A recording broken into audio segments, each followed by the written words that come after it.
fixing a landing leg on a CK. This has to get removed, and in order to remove that, you got to take off the pin inside.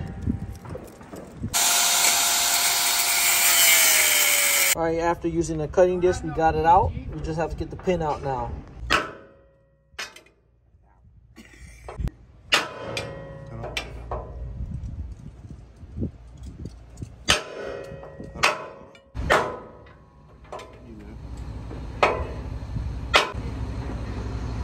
Good?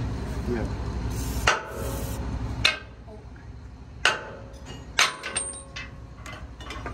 Bolt is now out. All right, now that the bolt is out, we have to actually make a new one, turn it down. We don't have the 1.25" is what the size is. So we're gonna take some pipe that we have, or not pipe, stock, excuse me, put it on the lathe to turn it down to get it to this thickness.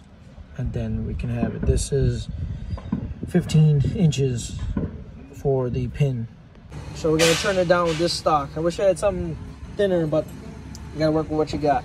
Running the DPS right here. DPS to cut the pin. All right, pin is finally through. Yes, it is nighttime, but it's done.